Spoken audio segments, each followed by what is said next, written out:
Hi, y'all. This is Kristen Chenoweth. Hi, I'm Gloria Stefan. This is Sarah Bareilles.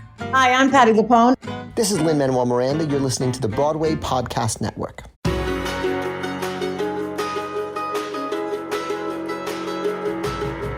Welcome to the Theater Podcast, intimate personal conversations with theater's biggest names.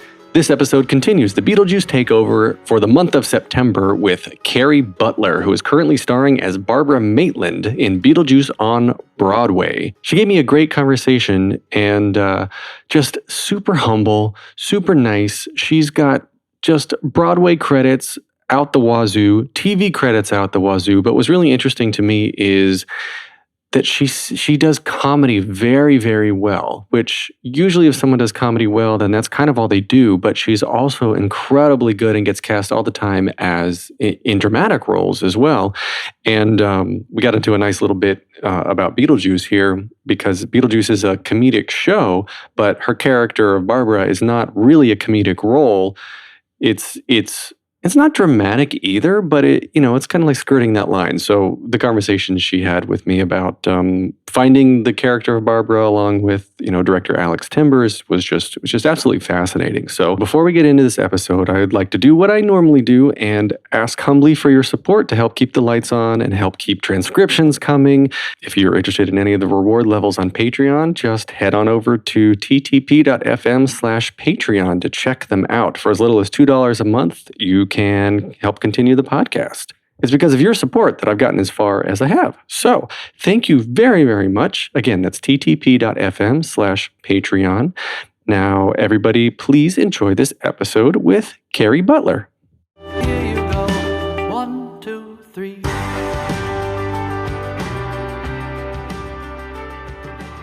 This Tony-nominated actress made her Broadway debut in 1993 in Blood Brothers before starring in shows such as Beauty and the Beast, Les Mis, Hairspray, Little Shop, Xanadu, Rock of Ages, Catch Me If You Can, Disaster, and Mean Girls. She has numerous on-screen credits such as 30 Rock, Cupid, The Mindy Project, Blue Bloods, and Gilmore Girls, A Year in the Life. Now starring as Barbara Maitland in Beetlejuice on Broadway, Kerry Butler, welcome to the Theater Podcast. Thank you for having me. Did I cover it all? Is that...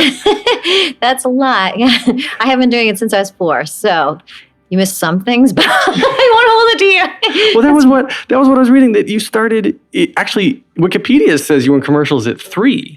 Possibly. I don't really remember, so I don't know who put that on there, but they may be correct. I have to say, though, for people listening, go check out her Wikipedia page. It's one of the most chronologically perfect and well-organized Wikipedia pages that I've ever read about somebody. Wow. Like, someone put together an outline of your life. I have no idea who did it. Really? No. I've never even gone on it, I feel like. Yeah, it's like, and then she left this show, and then there was this Off-Broadway thing, and then after it's funny, that, and I think fans sometimes go on and rewrite things. Yeah, well, anybody can edit Wikipedia. It's so crazy. So, but whoever did yours is a good writer in general. Nice. So anyway, so commercials at age 3, obviously, you said you don't remember it. Did you want to do that, or did your mom put you in that? Well, everyone in my family, cousins, and me and my sister, our family put us into commercials to raise money for college. So the story is my cousin Jay got cast as the kid in Jaws. And my aunt was like, no, he can't stay in water all the time. And so I did commercials, and my sister didn't want to do them. So my mom was kind of forcing her to do it. Oh, really? Yeah. But she did print ads and stuff. And I booked a lot of commercials, but then she wanted us to just do it during that time. So at 5, I retired to have a normal childhood.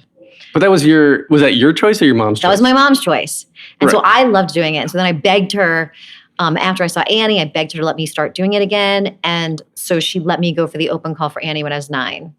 I made it to the final callbacks. So you had 4 years, or is it 4 or 5? Since I was 3, that's the only time I haven't been acting. Wow. Okay. So then you said 9, you got Annie. Well, I didn't get it. I just auditioned.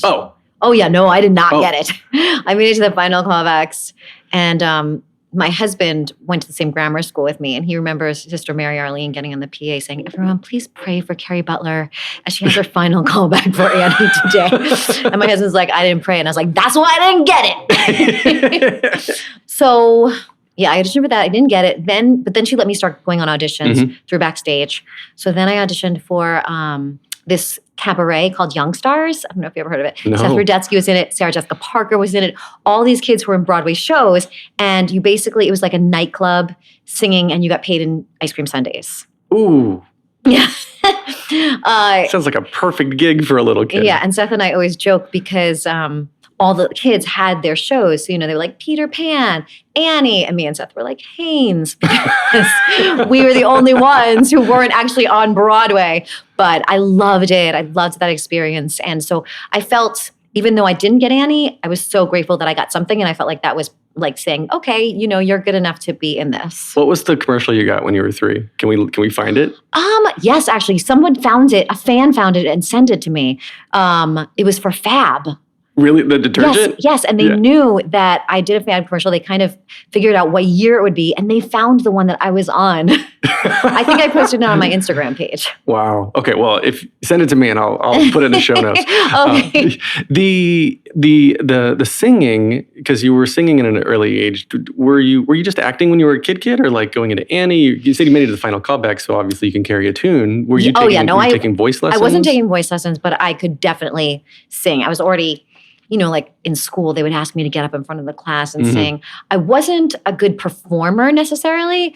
I would sing like staring at the floor, Yeah. But I definitely, opened my mouth, and I had this big voice that was just given to me. And I didn't take any voice lessons until like college. Really? Yeah. And that I kind of learned how to have a head voice. I never had a head voice before, but I always could belt. And so and then after college, I learned how to belt correctly because it was a problem. But that's another story. Well, that's a big thing now. Like Casey Levy, I mentioned this a couple times. Yes. Like she's now trying to bring that to the forefront. Did you hemorrhage I or didn't, anything? I didn't. And I actually meant to write back to her about this. No, so my first show that I did out of school was Oklahoma, and I played Ado Annie. And throughout the run, my voice started getting raspier and raspier. And then towards the end, like I literally couldn't say no. It would be like, and like air would just come out. So and we were on a European tour. So I went to a doctor in Italy, and they're speaking Italian. I don't know what they're saying, but they're basically saying I have to leave the tour. Oh. And so then I went to a doctor in the United States that said I was going to have an operation because I had nodes on my vocal cords. And you're what, 19, 20, you said? I was probably like 20 or 21. And so I went to a second opinion, and they said, you don't have to have an operation if you go on vocal rest for a month. And so I did that, and this was before cell phones. So I would go out to bars with my friends with a chalkboard and just write things. And I had a code on my cell phone, press 1 for yes, 2 beeps for no. But I did it. I didn't speak for a month. And then I started studying with Liz Kaplan, who, everybody studies with. And she really taught me how to belt correctly. And I, knock on wood, haven't had a problem since then. That's incredible. Yeah, that's something I think that everybody needs to really focus on, especially if they want to be, I guess, following in your footsteps, for lack of anything else. Like you see these alphabas, and you see like the roles you're doing, and you see these major stars who are belting their ass off 8 times a week, and that is work to get there, right? Yes, like yes, you don't just wake up 8 times a week. Yeah. Yeah, you don't just wake up and you say, well, I can do this as long as I want. Right. Also, I think what got me into trouble was my speaking voice. I think I was screaming a lot and not supported. So I don't know actually whether it was the singing or the speaking voice. Oh, interesting. So then, so your singing could have been fine, but then like going out, hanging out, speaking. No, not that. Singing on stage, like just yelling on stage. Like I'm now doing Beetlejuice. I'm so careful of my screams because that's how you really hurt your voice. Well, speaking of screams, I was I was on your Instagram stories the other day.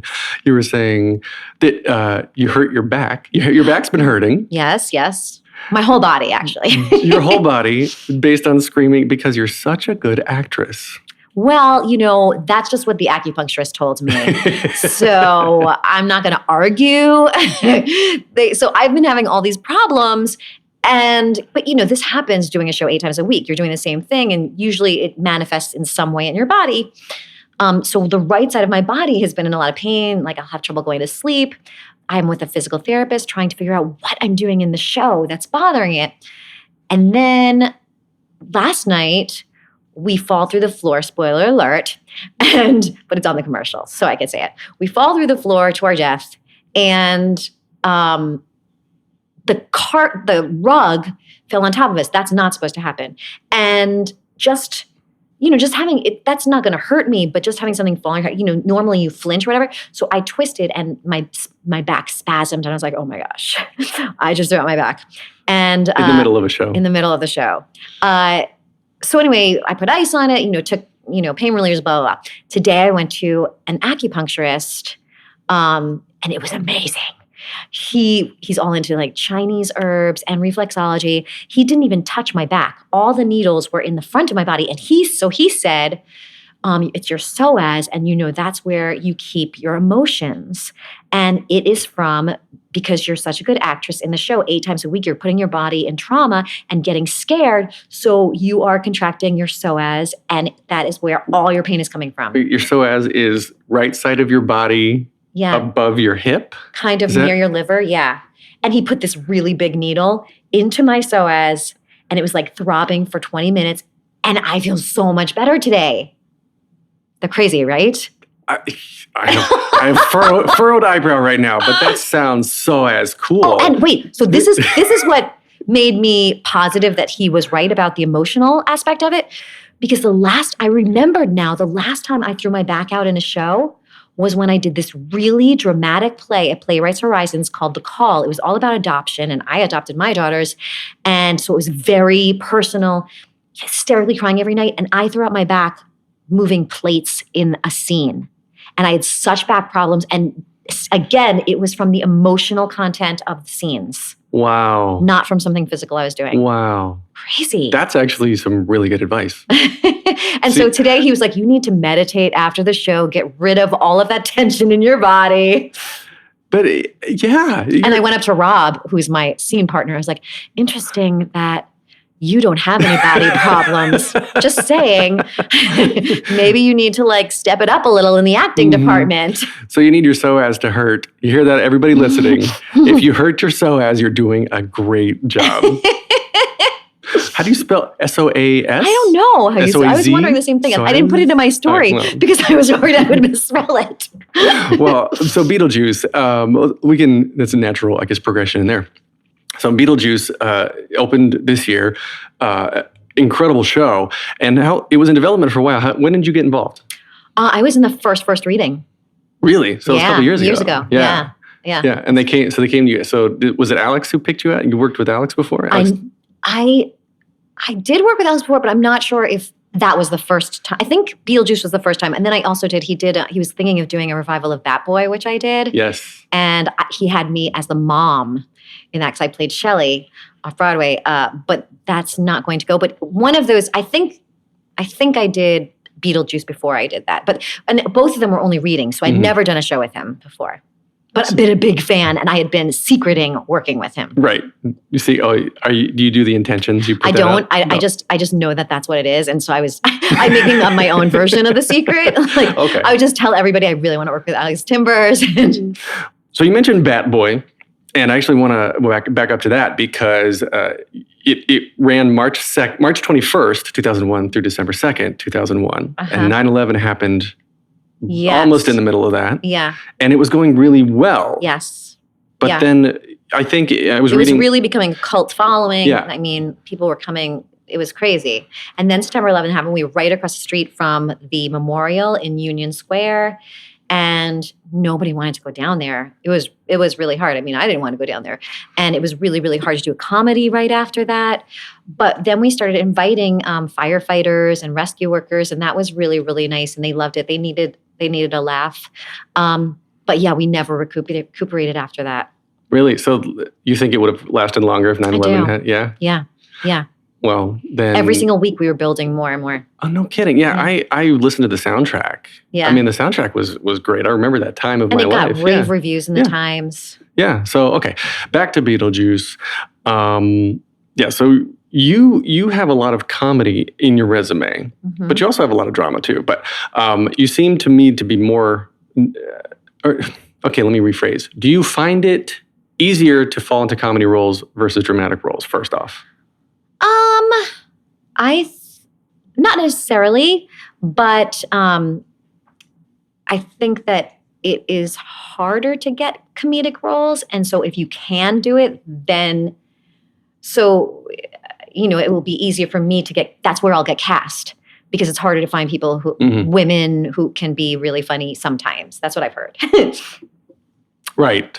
So I guess what I was getting at here was that Beetlejuice is a comedy in which Barbara Maitland is not. She's not a funny character. She has funny moments, but it's like Beetlejuice is the funny. Right. And is it hard for you to fall into like this kind of middle ground of being a sort of serious character inside a comedy and not trying to like goof it up or making it too big? Well, it's interesting. When we did it, the out of town tryout, I wasn't trying to goof it up or anything, but I thought that Lydia was the most realistic character surrounded by kind of larger than life characters. And I kind of thought all of us were that. And so I played her a little bit heightened in DC, almost like a 50s housewife, from those TV sitcoms. And people really responded to the Maitlands. But I just realized that we were the audience's eyes. It wasn't what I had thought. And so we had to take the audience's hand and kind of be like, listen, we're all on the same page. We see this guy is crazy. We do not agree with this behavior. And so then the more grounded, so then I realized, and I talked to Alex Timbers about it, and we just tried it, which is always scary because, you have jokes that land and work, and then you're like, oh, well, what if I try it a completely different way? He was very supportive, and then he liked it better. And so then he started just giving me notes and telling me when I needed to rein it in and stuff like that. And I trust him, completely. So it's great. Oh, so you came to him with the concept, and then he started looking for what you wanted. Yeah, when I was talking with him too, he said very clearly that it's about letting the actors do their craft, and just coming back in, and he echoed exactly what you just said. It's funny, yeah, that he wants you to bring what you're going to bring, and then he'll just kind of mold that a little bit. Yes. But it's not up to that. It's not up to the director to like tell you exactly what to do. Yes. So in terms of finding your character, finding your intentions, is that something you work with others on, or do you go into like a dark closet with a flashlight and you're like, all right, I'm coming out in a week and I know who Barbara Maitland is? I usually just have conversations with the director. I do my own backstory. And no, I feel like that's just something between me and the director mainly. Sometimes I'll go to coaching just to help me deepen the character, not necessarily even like work so much on lines or how I'm going to do it, but just to have another set of eyes to think about things differently. But yeah, usually for most of my roles, it's usually just a conversation and them guiding me like, oh, I like the way you're going here, or, pull away from that, go this way. In Xanadu, I played like 3 different characters, I think. And, this happened in Mean Girls too. In Xanadu, I was having a really hard time finding the goddess part. Like Chris Ashley kept trying to get me to be more goddess-like, and it was much easier for me to be the Valley Girl, Silly Girl. And so anyway, that was something that I had to keep coming in and trying new things, And then like the same thing happened in Mean Girls, where one of my characters, the mother of Erica's character, oh my gosh, why am I blanking her name? The lead character in Mean Girls. Regina? No, not Regina. I'm blanking too. Let's see. Okay, well, Erica Henningsen's character, that her mom, and I was playing her too like granola-y kind of, new age kind of. And then they were like, you know what? I think that she's much darker and deeper. And so then I had to come in. So that's kind of how it works. I try and think of things on my own and then just bring them in, try them out. Well, what's interesting about that, I think, too, is when you're coming, especially, I guess, in a workshop and when you're in development, you're coming in with something brand new. Do you warn your other castmates? You're like, I'm going to be a little more goddess-like today, or I'm going to be a little more hippie today. Or do you just kind of let it roll and let them react authentically? I mean, they should be anyway. Depends. Yeah, I think it depends on the situation. I might just say, oh, by the way, I got a note on this, so I'm going to try some new stuff today. Yeah. And you see what sticks. Yeah. Yeah, it's kind of like you're auditioning for the writers and the director. Yeah, okay. That makes a lot of sense. So then taking it back to Beetlejuice, Alex Brightman, I feel like he would be trying something new every other minute. He does, yeah. So how do you keep up with that? Or how do you respond to that? The more spontaneous we can respond, the better, because we're doing what we are the audience's eyes. Mm-hmm. So it keeps us on our toes and keeps it real. You know? Does he ever make you break on stage? Very close to it. He has, actually. Yeah. He doesn't even realize it when he does, but me and Rob, we cover it well. But sometimes we can't even look at each other when we have lines with each other. We're just looking at the floor, because if we look at the other person and see a little smile, then it will get us. And both of us have the same work ethic, so we actually hate that. And so if one of us, it will only be for a split second, then we'll be like, you are not laughing right now. So do you get always frustrated with Jimmy Fallon when he would break on SNL? Or is that part of his shtick? Yeah, that's his thing. That's his thing. It's not Broadway. Ooh, ouch. Sorry, Jimmy Fallon. I guess your psoas won't hurt enough. That's their thing. Your psoas didn't hurt, yeah. Your psoas doesn't hurt, Jimmy. You got to get a little bit on it. So in this show is also, you've worked with William Ivey Long, and of course we mentioned like 6 times. The Alex's 6 times. Right. Yeah, because he's got 75 Broadway credits. Yes. It's actually like, you ever play the game when you were a kid, the 6 Degrees of Kevin Bacon? Yes. It's like 6 Degrees of William Ivey Long. That would be like 1 second, right? Yeah, it's like, who's been dressed? It'd be a boring game. Okay, stand up if you have not been dressed by William Ivey Long. So William, both Alexes, and you mentioned Rob McClure, and now like even Sophia, this kid who got plucked out of obscurity and is doing great, and yourself included, are just like, you hit like the castmate jackpot. Yeah, everyone is perfect for their roles, for sure. And how does the way you gel with this cast, is it special? Is it different compared to previous casts, or is like each cast kind of its own family that lives and breathes in its own way? Yeah, I think each cast is its own thing, and you do become a family with every single cast you're a part of. It was funny because I was doing Mean Girls and Beetlejuice at the same time. I was doing the workshop of Beetlejuice during the day, and actually 2 times it happened, where one time I was doing the workshop of Beetlejuice during the day and then doing Mean Girls at night, and then one time I was rehearsing. No, I don't remember what it is. But there were 2 times when I was doing like workshops at the same time, and I know what it was. I was rehearsing the workshop of Beetlejuice and going into Mean Girls at the same time.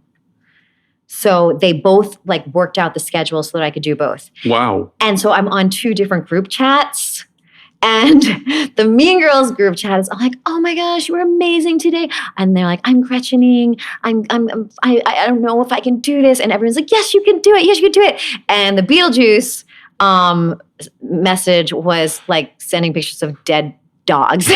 and curses, and so I was like, oh my gosh, I'm in 2 different worlds. That's fun. What did they do? Everybody's in a group chat now. What did cast do before texting, before cell phones and group chats? Yeah, and some people don't. Alex Brightman does not like group chats. He was like, really? I am off of this. Really? Yeah, he doesn't. Maybe he doesn't like getting a lot of messages or something. Maybe. I don't know. I think, yeah. They do become crazy. We especially like with Mean Girls, a ton of people, we had to like turn it down a little. I mean, like, put it on mute a little bit sometimes. How many people? Is it the entire cast and crew?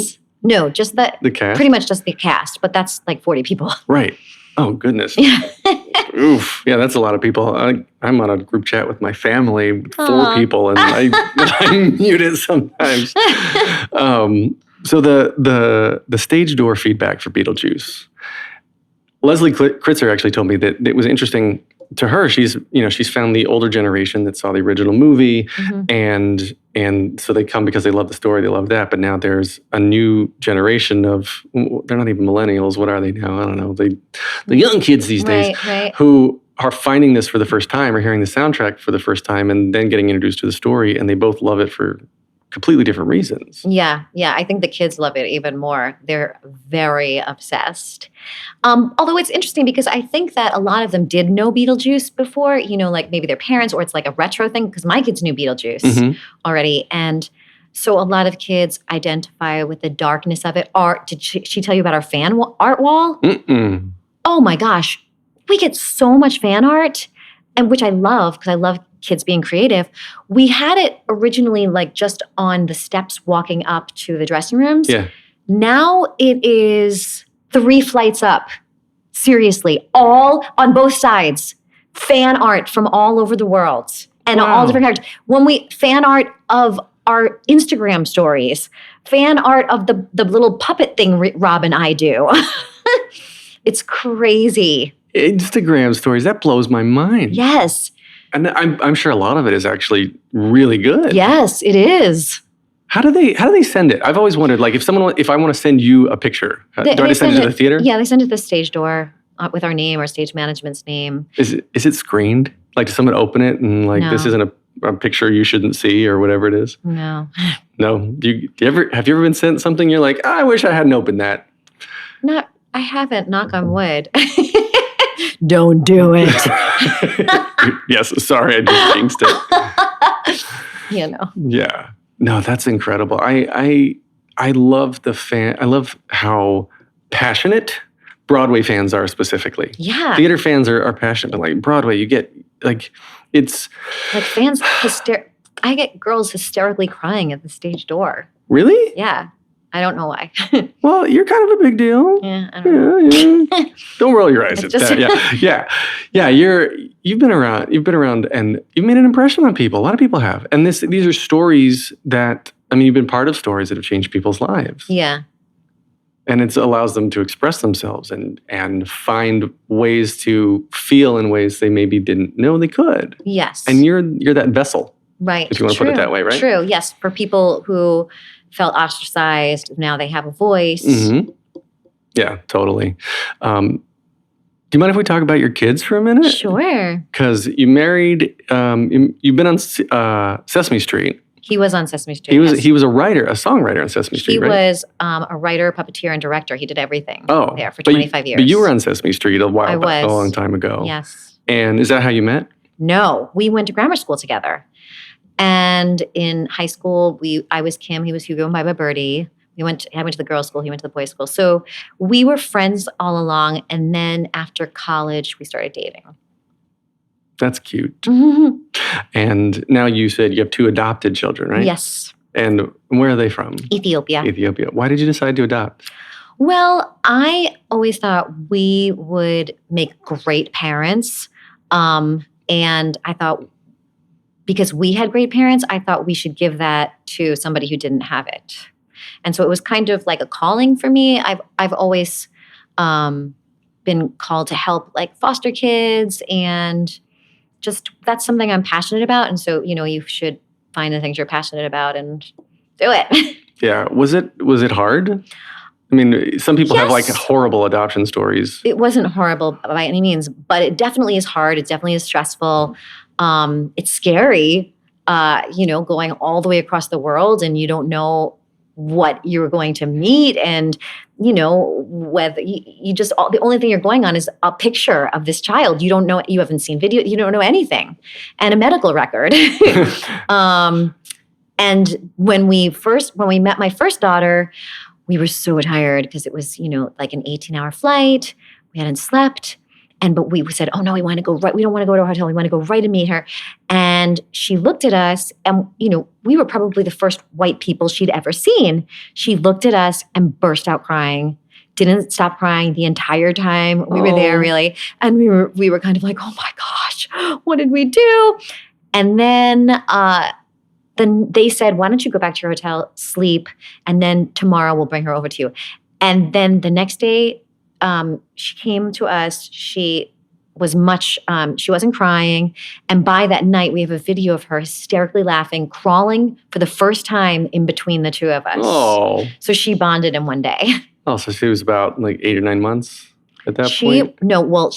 They didn't have her crawl just because she was like in an orphanage, so they just held her. She should have been crawling already, but she was 11 months. Wow, yeah. Well, that is amazing. And then the second time, I assume you got to your hotel and slept. Well, the second time, I was doing the best man, and I had in my contract that, because you never know when you're going to get the call to adopt. Right. So I had in my contract that I have to go to Ethiopia to get my daughter. And then they were like, yes, you can. The only time you can't is, during this window of opening night. Of course, that's when I get the call. So I couldn't go, and my husband went without me. And he was so nervous bringing her home on the plane that he didn't eat anything so that he wouldn't have to go to the bathroom. Oh. And then I was like, but honey, you could have fainted. That wasn't exactly that smart. He didn't eat or drink anything for, 24 hours. Oh, I go like 4 hours and I get lightheaded. But he's a good dad. And so they were young. I have such respect, as I'm a parent of, I've got a 3-year-old and a 4.5-year-old. Oh, fun. And 2 little boys. They're such a pain in the ass. I love them. Love them to death. And they keep me up at night. They wake me up early in the morning. Like, they're kids, right? They were babies and whatnot. But to be able to have to do 8 shows a week, basically like run a marathon every week, and still be a dad, that seems unhuman to me. Inhuman. Well, our girls kind of came to us trained already because I feel like in the orphanage, nobody's going to be waking up with them in the middle of the night. So they were good sleepers. But, it's hard. It's definitely hard. Yeah. Do you still, how old are they now? Now my older daughter's 14 and my little one is 8. She just turned 8. Oh, so they're obviously sleeping through the night, no problem now. Yes, this isn't a recent thing. And my husband's really nice to me. He gets up with them in the morning, so when I have shows at night, so I don't have to. Yeah. Do you find it hard to find time with them when you're doing a regular show? A little bit. During the week. During the summer, it's easy because I'm with them all day. Mm-hmm. But I am with them. I try and pick them up every day after school. I try if I'm doing anything else, I try and rehearse or anything. I try and book it while they're in school so that I definitely have the time to pick them up, and I stay with them until I go home. And so you do what you got to do. One thing that was hard. My husband, I forgot about this. My husband went to LA to do a TV show right when we were in tech for and starting Beetlejuice. And so during that, then, I'm doing tech late at night, then having to wake up with my girls, take them to school. I was definitely starting to lose it then. And just not able to focus, without having a full night's sleep and forgetting lines. And so I started paying my older daughter $20 a morning to get her sister ready. So then it gave me 45 minutes left of sleep, and it was totally worth it. I wish I'd done it earlier because that really helped, that extra 45 minutes. I was listening to a talk the other day, and during daylight savings, when we lose the hour, Google searches for anxiety, depression, and mental health problems go up. They spike the day after because that 1 hour difference. It throws everybody off. That is so cool. Interesting. Yeah. And, reaffirming that I wasn't just crazy. Right. No, 45 minutes. I love a good 45-minute nap is great, especially on the weekend when the kids are doing something else. Yeah. But we skipped over that you were born in Brooklyn. You grew up in Brooklyn, right? Yes. And I've got, I was watching your reel, and you do accents pretty easily. Oh yeah, my Brooklyn accent. Yeah. Did you normally have a Brooklyn accent that you dropped? Yes, I had a very strong Brooklyn accent. There's, I don't know, tape out there of me being like, "Come here, Sandy," playing Annie as a kid in community theater. But so because I wanted to be an actress, and I also was I didn't really fit in Brooklyn. I always felt like I didn't belong there. So I kind of made it my own accent by watching Beverly Hills 90210 probably. And when I went to college, you take diction classes, and they were like, "You have the strangest accent I have ever heard." And it was because I took different things from different TV shows and just made it up. Wow. Do you remember what your accent was? I think it's kind of like how I'm speaking now, but maybe my twos. I don't know. I don't really remember. I just know I had to do a lot of dialect lessons. You do a good Boston accent too. No, I'm not good at Boston. My dad is from Boston, but that's hard. Pack the Well, you did it on No, that was Brooklyn. Oh, was it? Yeah, he had a Boston on Cupid. Yeah. He had a Boston accent, and I was from Brooklyn. Oh. Or New Jersey, something like that. Oh, I'm from. Well, I live in Brooklyn now, but from North Carolina, so I had to drop my Southern accent. Oh yeah, you don't sound like you're from North Carolina at all. No, I didn't have much of one, so it was pretty easy to drop. But you do what you can do.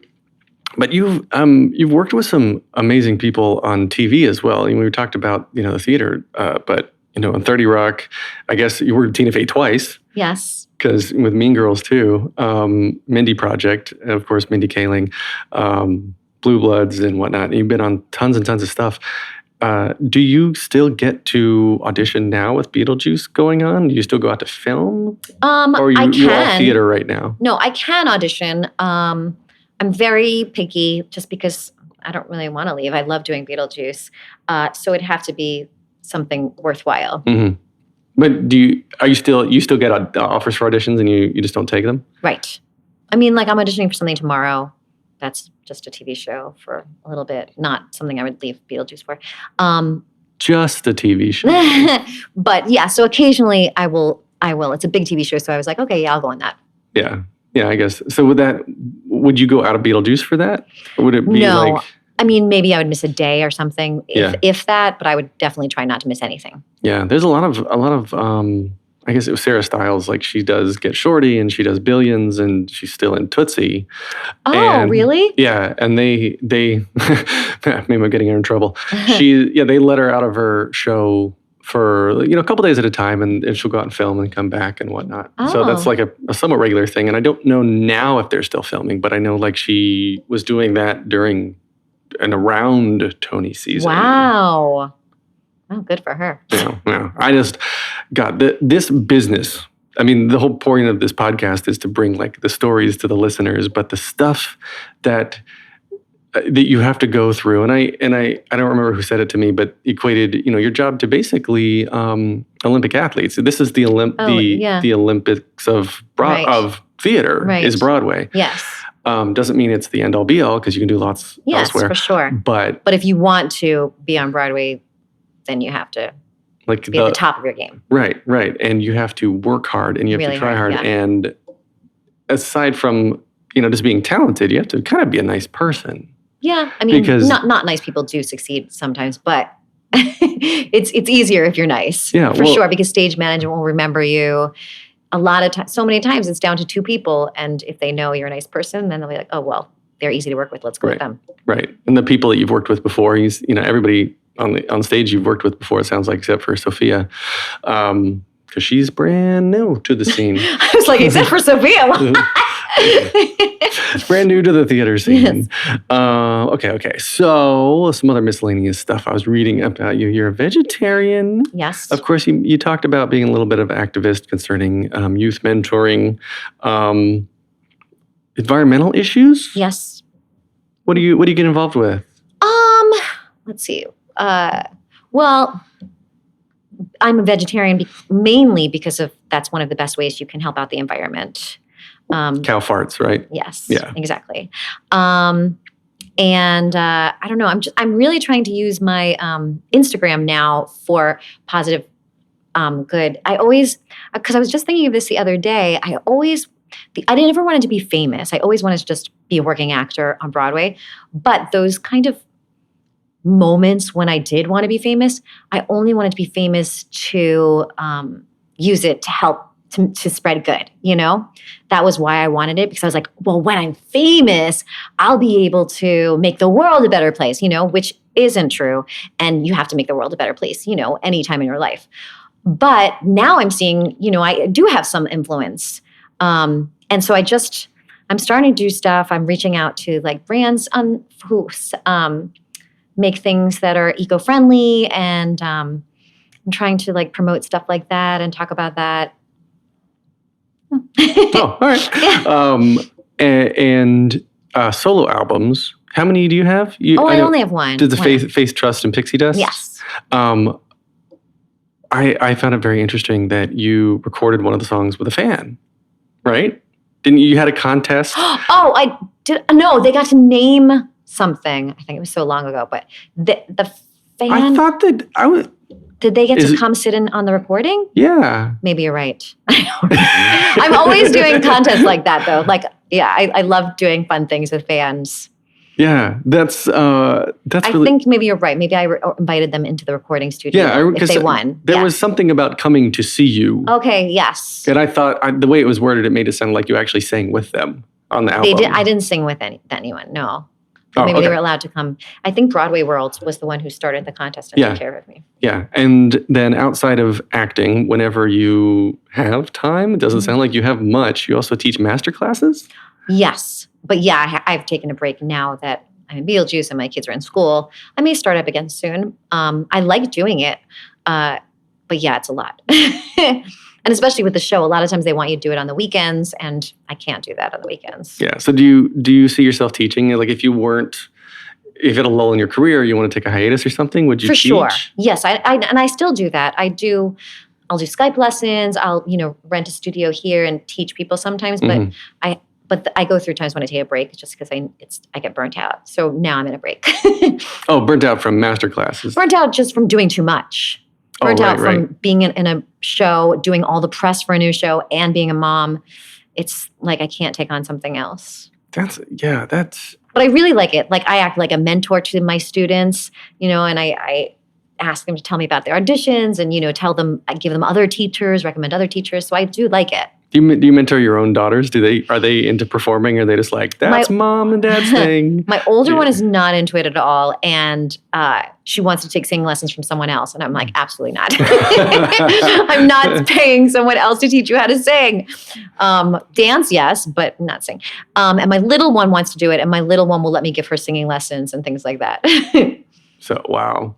Yeah, I don't know. It's kind of like sort of my biggest hope and fear that my kids want to get into I know. Well, theater. It's funny because my daughter is just going into high school now. Mm-hmm. So we're looking at different high schools, and the High School of Performing Arts is like a really, really good school. And I was like, I can coach you on a monologue. I feel like you'll definitely get in. And she was like, but then I would have to act when I'm there. So I'm like the opposite parent, like trying to beg your kids to go into arts when they're not interested. Well, they'll find their own. Well, yeah. So if you hadn't found this, what do you think you would be doing? I would be a social worker or a pre-kindergarten teacher. Oh. Yeah, you like children. Yes. You do like that. Okay. So we'll wrap up here because you have another show to do. Oh, yeah. And there's 3 standard closing questions I ask everybody to end these episodes. So the first one is very simply, what motivates you? Oh, love? I guess, is that an okay answer? For? It depends on what motivates me. Like I love what I do. So that motivates me to do theater. And I love my family, so that motivates me to do, take care of them and do everything. And I just want to spread love. So that motivates me to be nice and be kind to everyone at the stage door and things like that. All right. Next question is, what advice would you give to your younger self and younger people listening now starting out down a similar path? Laugh at yourself. Don't take yourself so seriously. If people make fun of you, find a way to make fun of yourself first. So then, because then that, I was bullied a lot. So, were you? Oh, yeah. Over what? Who knows? You're just that kid. Did you ever see Welcome to the Dollhouse? No. Oh, okay. So that was a big movie about bullying. And I was like, oh my gosh, that's my life, where they all chanted a name and stuff. Yeah. Ugh. So, but, if I didn't get so upset by it, then it wouldn't have had the same effect. Like, yeah. But it's hard. You can't. Sure, it's hard. As a kid, you can't know that. I know. My parents didn't talk. I was bullied too. And my parents didn't talk to me about it. No one talked to me about it. No, They didn't go to the school or any, and it was bad. Yeah. Ugh. All right. Well, parents, talk to your kids. Come on. And then the last question is, if you could only see one show for the rest of your life, but you can see it as many times as you want, what would you see? Oh my gosh, that's so hard. One show, I can't choose. It would have to be something with music that you could listen to over and over again. I don't know. The first thing that's no, I don't know. The first thing I'm popping in my head is Wicked. Just because I could listen to that music over and over again. All right. Well, we can find you online on Twitter at Kerry Butler NYC, on Instagram at Kerry Butler 1, the number 1, and then your website is kerrybutler.net. You can get more of me at thetheaterpodcast.com. Show your support by going to theaterpodcast.com/Patreon. You can get me online on Instagram and Twitter, theater_podcast. Please leave a rating, leave a review. Everything helps. This is produced by Jillian Hockman, edited by Matthew Hendershot. Thank you to Jukebox the Ghost for the intro and outro music, and Kerry Butler. Big thanks to you for coming on the podcast. This has been great. Thank you. Thanks for having me. Take a deep breath, make the world a little colorful.